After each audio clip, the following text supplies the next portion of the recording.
सरकार को चलाने वाले लोग और उनके चंद मुट्ठी भर अभिन्न मित्रों के लिए ये महाआयोजन आर्थिक वरदान साबित हुआ है।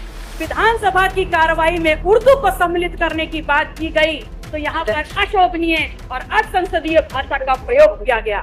इस उर्दू एंड इम्पोर्टेड लैंग्वेज, क्या उर्दू निर्यात करी हुई जुबान है?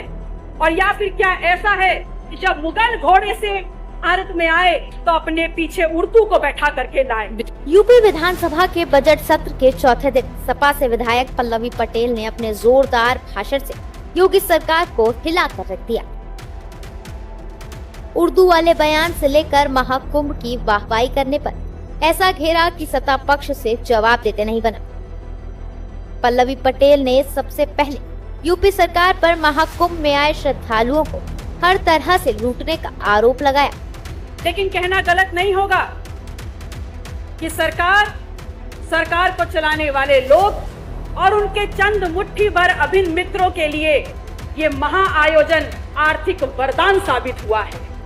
इस कदर साबित हुआ है कि जिसने जितना हो सका, जिस रास्ते से हो सका, उस महायोजन में आने वाले उस आम श्रद्धालु को हर प्रकार से लूटने का काम किया है। महाकुंभ में श्रद्धालुओं की बढ़ती संख्या को उपलब्धि बताने पर पल्लवी पटेल सरकार की बोलती बंद कर दी। बोले इसका श्रेय लेना बंद करें क्योंकि ये भारतीय आस्था का परिणाम है, आपका नहीं। तो आज सरकार को सामने आकर के इस बात को स्वीकारना होगा कि आप ठीक व्यवस्थाएं दे नहीं पाए। उस महाकुंभ में आई हुई संख्या को अपनी उपलब्धि ना बताएं, क्योंकि उस महाकुंभ में आई हुई जो संख्या है वो भारतीय समाज के धार्मिक चेतना का परिणाम है, वो आपकी उपलब्धि नहीं है।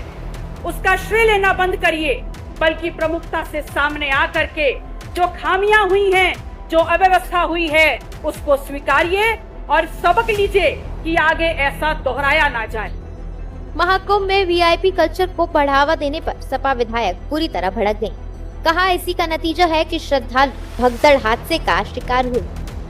सरकार इतनी निरंकुश हो गई, सरकार का प्रशासनिक अमला इतना निरंकुश हो गया कि आपने तमाम नियमों को धता बताते हुए वीआईपी कल्चर खेलना शुरू कर दिया और इस कदर उसको आगे बढ़ा दिया कि वहां पर वर्गीय विभेद के कारण अव्यवस्था और वहां पर भगदड़ की भेंट चढ़ गया।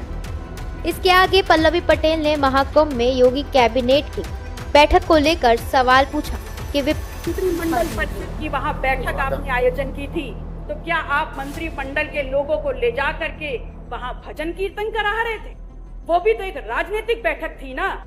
तो फिर राजनीति विपक्ष कैसे कर रहा है?